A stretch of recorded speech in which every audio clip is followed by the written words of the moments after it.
사람은 누구나 예외 없이 나의 좋은 점, 장점도 말해주고 희망도 주고 결단력을 심어주고 능력도 주고 나를 하나님의 사람으로 변화시켜 주실 분을 우리는 기다립니다. 그분이 누구일까요? 그분은 하나님이십니다. 지금 오늘 본문의 그 이스라엘 백성들의 상황이 참으로 열악합니다. 그래서 기드온도 이스라엘 백성을 구원해 주실 분을 간절히 기다렸는데 하나님이 기드온을 찾아오셨습니다. 그리고 겁쟁이 기드온을 큰 용사로 써주셨습니다. 우리 주님이 쓰시는 사람은 어떤 사람일까요? 첫 번째로 하나님 말씀을 믿고 상황이 어려워도 평강을 얻는 자를 하나님은 쓰십니다. 오늘 우리가 사사기 7장을 읽었지만 6장부터 봐요. 사사기 6장 12절 여호와의 사자가 기드온에게 나타나 이르되 같이 읽을까요? 큰 용사여 여호와께서 너와 함께 계시도다 하매 겁 많은 이 기드온을 하나님 찾아와 가지고 큰 용사요 나에게 어울리지 않는 말을 하시고 내가 너와 함께 한다는 거예요. 여러분 기드온은 두려워가지고 미디안 족속들 무서워요. 그래서 불편을 감수하면서 집에서 포도주 틀에서 타작했던 심신이 나약하고 그리고 소심하고 나약한 사람입니다. 그런데 하나님 나타나셔가지고 큰 용사요라고 부른 겁니다. 겁쟁이라는 호칭이 더 어울리는데 큰 용사라고 부른 이유가 뭘까요? 하나님이 기드온을 사사로 세우셨으니까 너는 큰 용사야. 또 하나님이 그와 함께 하심으로 큰 용사가 될 수 있다는 의미도 되고 또 하나님이 기드온을 큰 용사로 되게 하시기로 결정하셨기 때문에 너는 겁쟁이 아니라 큰 용사야 라고 부르신 거지요. 이걸 통하여 우리가 무엇을 알 수 있을까? 여러분 사람의 가치를 결정하시는 분은 나도 아니요 사람도 아니요 오직 하나님이십니다. 그 사람의 가치, 나의 가치는 내 태어난 운명도 내가 노력해서 결정되는 것도 아니라는 거지요. 내가 좋은 집안에서 태어나고 또 많은 재능을 가졌고 또 거기다 성실하기도 한 사람, 그러나 하나님이 아니하시면 그는 하찮은 존재가 될 수밖에 없습니다. 그러나 하찮은 사람도 하나님이 하시면, 하나님이 함께 하시면 존귀하게 된다는 거예요. 너는 큰 용사야 라고 하니까 겁쟁이 기드온이 반응을 하는 거예요. 이어지는 사사기 6장 15절이지요. 기드온이 여호와의 사자에게 대답하되 오 주여 내가 무엇으로 이스라엘을 구원하리이까? 보소서. 같이 읽을까요? 나의 집은 므낫세 중에 지키 약하고 나는 내 아버지 집에서 가장 작은 자니이다. 하나님 사람을 잘못 선택한 거 아니세요? 우리 집안은요, 우리 가문 가운데 제일 별 볼 일 없고요. 또 우리 집안에서도 저는 가장 꼴찌예요.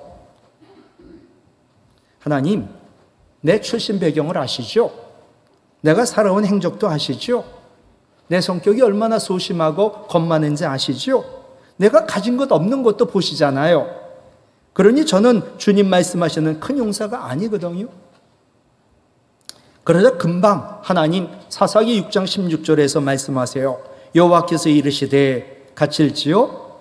내가 반드시 너와 함께하리니 내가 미디안 사람을 한 사람을 치듯 하리라. 세상에 미디안 족속 얼마나 대단한 강대 민족인데 그들을 한 사람 치도록 큰 용사 되게 하겠다는 거예요. 한마디로 사사기 6장 16절은요. 하나님이 함께 하시는 자, 불가능이란 없다. 하나님이 함께 하시면 얼마든지 너는 이룰 수 없는 일을 할 수 있다. 여러분 여호수아는요, 하나님이 함께 하심으로 칼 한 번 휘두르지 않고 여리고 성을 무너뜨릴 수 있었지요. 어린 다윗은 하나님이 함께 하심으로 거인 골리앗 장군을 무너뜨릴 수 있었지요. 바울은 하나님 함께 하심으로 죽은 자를 살릴 수 있었지요. 너무나 성경에 이런 일들이 가득하고 실제로 일어났던 일이에요. 그리고 지금도 일어나고 있는 일이고요. 하나님이 함께 하시는 우리에게도 일어날 수 있는 일인 줄로 믿습니다. 계속 하나님 기드온에게 얘기하세요. 사사기 6장 23절, 여호와께서 기드온에게 이르시되, 같이 읽을까요? 너는 안심하라, 두려워하지 말라, 죽지 아니하리라 하시니라. 아멘. 네가 너를 사사로 삼았거든. 근데 네가 겁이 많잖아. 근데 너는 큰 용사가 될 거야. 내가 함께 하니까. 그러니까 안심해. 하나님 두려워 떨고 있는 기드온에게 너는 안심하라 라는 히브리어의 뜻은 너에게 평강이 있다라는 선언이거든요. 내가 환경을 보니까 굉장히 두려워 떨고 있어요. 근데 하나님 함께 하시니까 내 마음이 변한 거예요. 내 마음에 평안함이 있는 거예요. 너 죽지 않아. 그 정예 군대인 미디안 연합군과 싸워도 너 죽지 않아. 기드온을 안심시켰습니다. 그러자 이어지는 사사기 6장 24절, 기드온이, 같이 읽을까요? 여호와를 위하여 거기에서 제단을 쌓고 그곳의 이름을 여호와 샬롬이라 하였더라. 아멘. 예. 미디안 족속의 압제를 두려워했던 기드온, 하나님이 너와 함께 하신다, 그걸 믿어요. 그러니까 변한 거 하나도 없는데 평강을 얻더라고요. 이 평강이 무슨 말인지 아시죠? 세상이 줄 수 없는 평안을 얻더라고요. 이제 전쟁이 일어날 텐데 앞으로도 하나님 평강 주실 걸 믿어요. 그리고 제단을 쌓고 쌓은 제단의 이름을 여호와 샬롬. 우리 하나님은 평강을 주시는 분. 하나님의 평강이 내 거야 라는 뜻이지요. 안심하라는 하나님 말씀을 믿음으로 기드온은 두려움에서 평안을 얻고 절망에서 소망을 얻었어요. 그리고 세상이 줄 수 없는 평안과 세상이 빼앗아갈 수 없는 기쁨으로 제단을 쌓습니다. 그리고 여호와 샬롬이라고 선언하니까 하나님이 그 믿음 보시고 기드온을 크게 쓰셨습니다. 여러분, 지혜로운 사람이 뭘까요? 하나님 말씀하시면 그대로 믿는 거예요. 그래서 상황은 변함없어도 내 마음에 평안함이 있는 거, 그게 지혜로운 사람이에요.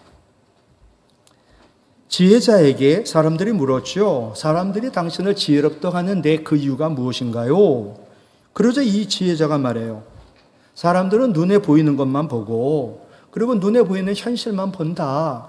그러나 나는 보이는 것 속에 보이지 않는 숨겨진 것을 본다. 그리고 나는 눈에 보이는 현실만이 아니라 눈에 보이지 않는 미래를 본다. 그게 나의 지혜다. 나는 누에고치 속에서 안에서 나비를 본다. 나는 독수리 알 속에서 독수리를 본다. 나는 죽음 안에서 생명을 본다. 나는 고난 안에서 우리 주님을 본다. 이게 진짜 믿음 아니에요? 여러분, 연약하고 두렵고 떨리나요? 어떤 고난과 어떤 고통이 있나요? 오늘 말씀처럼 내가 반드시 너와 함께 하니까 너는 겁쟁이 아니야. 두려워하지 마. 너는 내가 함께 하니까 너는 큰 용사야. 이렇게 말씀하시는 그 하나님, 지금도 내 연약한 가운데, 나의 두려움 가운데, 나의 고난 가운데, 나의 고통 가운데 계신 줄 믿으시기를 바랍니다. 하나님 말씀 믿음으로 상황은 변하지 않아도 세상이 줄 수 없는 평안인 평강을 얻는 자, 하나님 그를 믿음 보시고 쓰시는 줄 믿습니다. 두 번째로 우리 주님이 쓰시는 사람은요, 겸손하고 말씀에 순종하는 자를 쓰세요. 오늘 본문 사사기 7장, 미디안 연합군대가 이제 13만 5천 정예 부대가 쳐들어와요. 미디안 연합군대와 싸우기 위하여 군대를 선발하는 장면이 사사기 7장이지요. 참 사람은 똑같은 것 같아요. 제가 보면. 아니, 이스라엘 백성들이 드보라 사사 때는 얼마나 신앙생활 잘했는지 40년 태평세월을 누려요. 처음에 잘 믿더라고요. 10년, 20년, 30년, 40년 돼가니까 이들이 우상숭배를 하더라고요. 저는 우리 민족도 60년, 70년 얼마나 어려웠어요. 열심히 믿었어요. 한국교회 막 짓기만 하면 교인들이 모였어요. 근데 이제는 한국교회가 반토막이 났어요. 먹고 살만하니까, 놀러 다닐만 하니까. 하나님 사랑하시면 어떻게 해서든 징계하실 것 같아요, 제가 보면. 우상 숭배하던 백성들을 하나님 사랑하니까 미디안 족속을 통하여 그들을 계속해서 압박합니다. 7년 동안 얼마나 못 살게 구는지 이스라엘 백성들이 동굴로 들어가 사는 거예요. 근데 미디안 족속들, 이스라엘 백성들이 곡식이라도 심어 먹으려고 하면 다 가져가요. 게다가 가축대를 데리고 와가지고 그 풀이랑 막 곡식을 다 먹어치우고 온 땅을 황폐화시키는 거예요. 그러니 어떻게 삽니까? 이스라엘 백성들이 하나님께 부르짖자 하나님 기드온을 세워주셨어요. 근데 기드온을 부를 때 기드온이 미디안 사람에게 들키지 않으려고 포도주 짜는 틀에서 몰래 이삭을 타작하고 있었거든요. 뭐 기드온만이겠어요? 이스라엘 백성들이 다 그런 거예요. 이런 상황 속에서 이제 전쟁해야 되니까 기드온이 사사가 되었으니까 백성들을 소집합니다. 전쟁은 둘째치고 먹고 사는 것도 힘들어 죽겠는데 전쟁을 위하여 군대를 소집하면 도망갈 판인데 참 하나님 은혜지요. 많은 사람이 모였어요. 모인 사람이 32,000명. 근데 하나님 너무 많다는 거예요. 적군은 13만 5천 명, 정예부대인데 32,000명, 게임이 안 되는데 너무 많다? 너무 많으니까 두려워하는 사람들 집으로 돌려보내라. 그랬더니 22,000명이 집으로 돌아가더라고요. 32,000명이 자원했는데 22,000명 돌아가고 10,000명만 남았어요. 근데 하나님 13만 5천 명이랑 10,000명이 싸워도 게임이 안 되는데 세상에 이것도 많다고. 그래서 하나님이 그들을 물가로 데려가라고. 그러니까 기드온이 다 순종합니다. 10,000명을 데리고요. 물가로 갔어요. 여러분들 물가에 가서 물을 어떻게 드시겠어요? 도구는 하나도 없어요. 그랬더니 많은 다수는 9,700명은 물가에 가서 그냥 무릎 꿇고 거기다가 냇가에 입을 대고 먹었어요. 근데 300명만은 이렇게 손으로 물을 따가지고 걔가 핥듯이 핥아서 먹은 거예요. 하나님이 누구를 쓰셨냐 하면 지금 항상 경계하고 물을 떠서 이렇게 핥아먹는 사람 300명을 쓰시는 거예요. 우리 하나님이 쓰시는 사람은 도대체 어떤 사람일까? 지금 오늘 본문에 보면 첫 번째로 자기 자랑하지 않는 사람이에요. 진짜 겸손한 사람을 하나님은 쓰세요. 오늘 본문 앞에 사사기 7장 2절 여호와께서 기드온에게 이르시되 너를 따르는 백성이 너무 많아. 내가 그들의 손에 너희들 백성들 손에 미디안 사람을 넘겨주지 아니할 거야. 왠지 아냐? 이는 이스라엘이 나를 거슬러 스스로 자랑하기를 내 손이 우리 힘이 우리를 구원했다가 할까? 그래서 내가 안 해. 32,000 가지고 13만 5천 이기기 힘든데 그래도 이기고 나면 우리가 많아서 이겼어. 우리가 싸움 잘해서 이겼어라고 그렇게 자기 자랑을 할 거라는 거예요. 그러니 32,000 많아? 많아? 300명 만든 거거든요. 자기 자랑할까 봐. 여러분 우리 하나님은요. 사람의 숫자로 일하지 않아요. 우리 하나님은요. 건물의 크기로 일하지 않아요. 우리 하나님은요. 눈에 보이는 재물이나 세상 것으로 일하지 않아요. 여러분 현대 모든 교회가 자랑하는 3B 이게 가장 문제예요. 교회마다 교인들마다 B, 베프티스트. 우리 교회 세례받은 교인이 얼마나 많은 줄 아냐? 너희 교회 몇 명 모이는데 1,000명? 야, 그게 뭐 있는 거냐? 우리 10,000명 모여. 그때 옆에 있던 분이 우리 10만 명 모여. 여러분 큰 교회 교인들 만나면 어때요? 저는 큰 교회 목사님 만나면 기가 죽더라고요. 그들이 자랑하니까. 두 번째 B, 빌딩. 너희 교회 건물 몇 층인데? 비전센터 있어? 교육사회관 있어? 주차장은 얼마나 많아? 그걸 자랑하는 거예요. 하나님 그런 교회 그런 성도 쓰지 않아요. 3B, 버짓. 너희 헌금이 얼만데? 예산이 뭐 몇십억이냐? 100억 넘니? 저는 현대교회가 그 교회가 나라고 그랬잖아요. 우리도 이런 3B를 자랑하지 않나요? 우리 교회 많다? 우리 교회 건물 대단하고 주차장도 넓어. 그리고 우리 예산 엄청 많거든. 우리 교인도 마찬가지예요. 교인 수 많다고, 건물이 크고 주차장도 넓다고, 예산이 많다고, 그러면 자랑스럽게 자기 교회 자랑하고 소개해요. 근데 그렇지 못하면 주눅이 들어 얘기도 못해요. 그럼 우리를 쓰시는 하나님 기준도 우리와 같을까요? 천만해요. 옥하는 목사님이요, 평신도를 깨운다라는 책에서 한국교회의 문제를 지적하셨어요.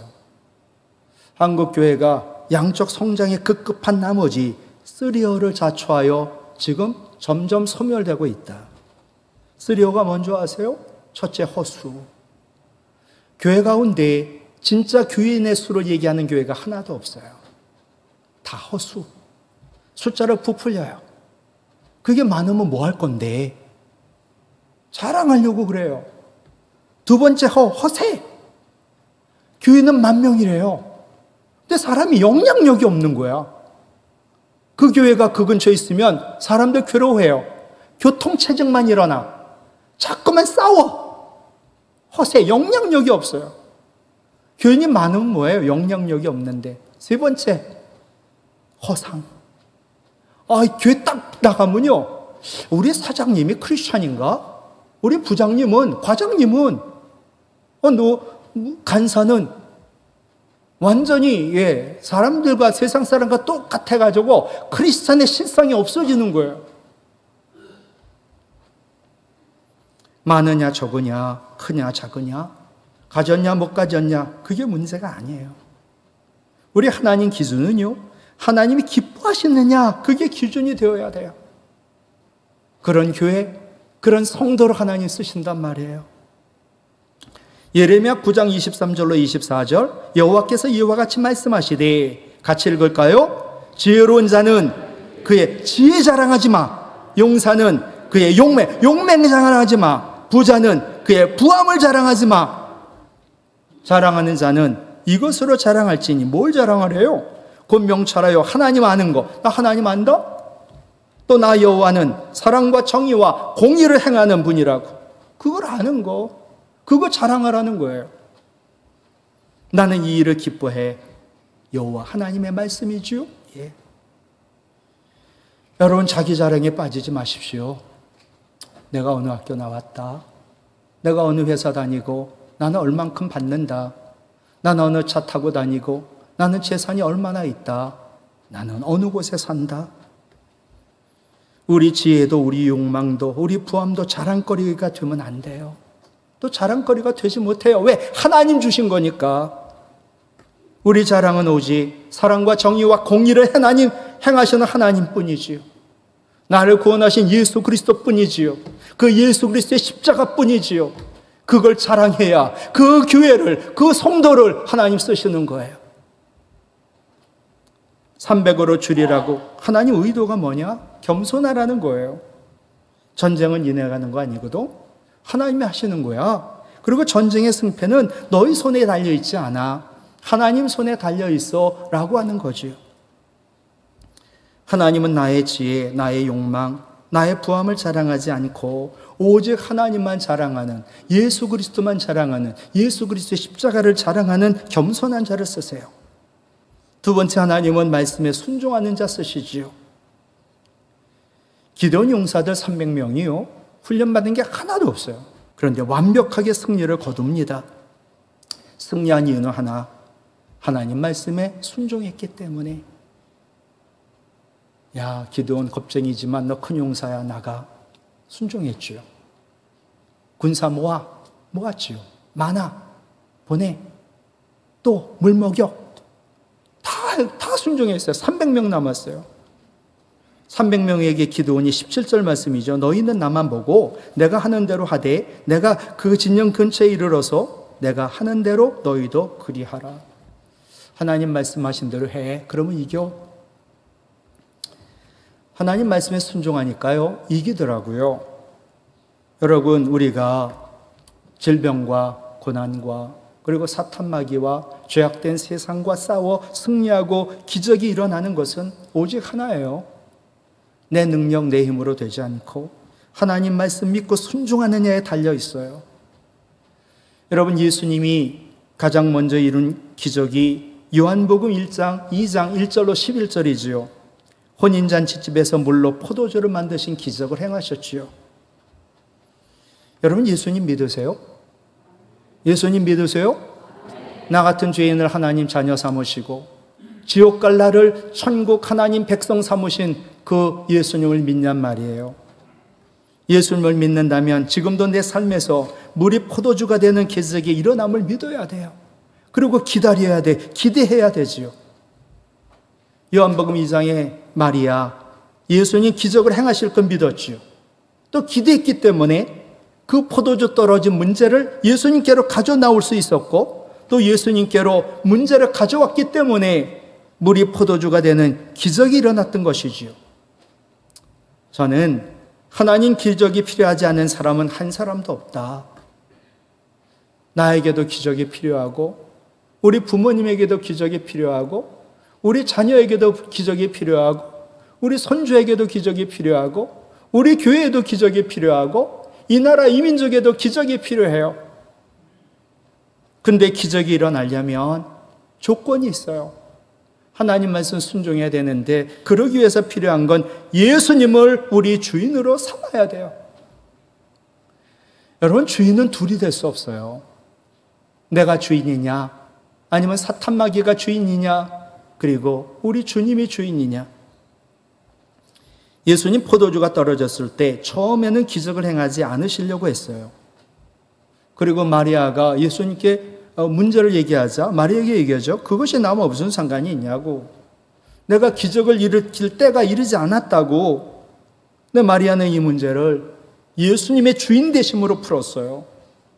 그 집의 하인들에게 저 예수님이 주인으로 무슨 말씀을 하시든 그대로 해라. 예. 여러분, 예수 그리스도를 믿어요. 그럼 예수님을 영접했어요. 이 예수님 우리 안에서 아무 역사도 행하지 못하세요. 이유는 하나, 예수님을 진정 나의 주인으로 모시고 있지 않기 때문이에요. 우리 주님을 주인으로 모시기 위해 할 일은 하나입니다. 내가 주인 되는 나를 죽여야 돼요. 우리 주님 오늘도 말씀하시는데 의심 많은 나를, 불순종하는 내가 죽어야 돼요. 욕심 많은 내가 죽어야 우리 주님이 나의 주인이 되어 행하시는 거지요. 욕심 많은 나, 불순종하는 나, 탐심이 많은 내가 죽어야 말씀에 순종할 수 있어요. 그럴 때 능력의 주님이 나를 살리고 교회도 살리고 살 길을 열어주시고 기적을 행하사 늘 이기게 하시는 줄로 믿습니다. 다시 묻지요. 연약하고 두렵고 떨리나요? 어떤 고난과 고통이 있나요? 연약하고 두렵고 고난과 고통 중에도 여러분, 의심 많고 불순종하는 내가 죽어야, 그리고 우리 주님이 주인 되셔야, 그래서 그 주인의 말씀에 순종해야, 저는 이렇게 기도했으면 좋겠어요. 하나님의 기적을 믿지 않는 이 시대에 나를 하나님의 기적이 일어나는 표적으로 삼아 주소서. 내가 아파요, 고난이 있어요, 거기에서 치유와 회복이 있는 하나님의 기적이 일어나는 표적으로 나를 삼아사, 그렇게 기도하여 정말 하나님 말씀에 순종함으로 하나님으로부터 크게 쓰임받는 우리 모든 가족과 교회가 되기를 주님의 이름으로 부탁을 드립니다.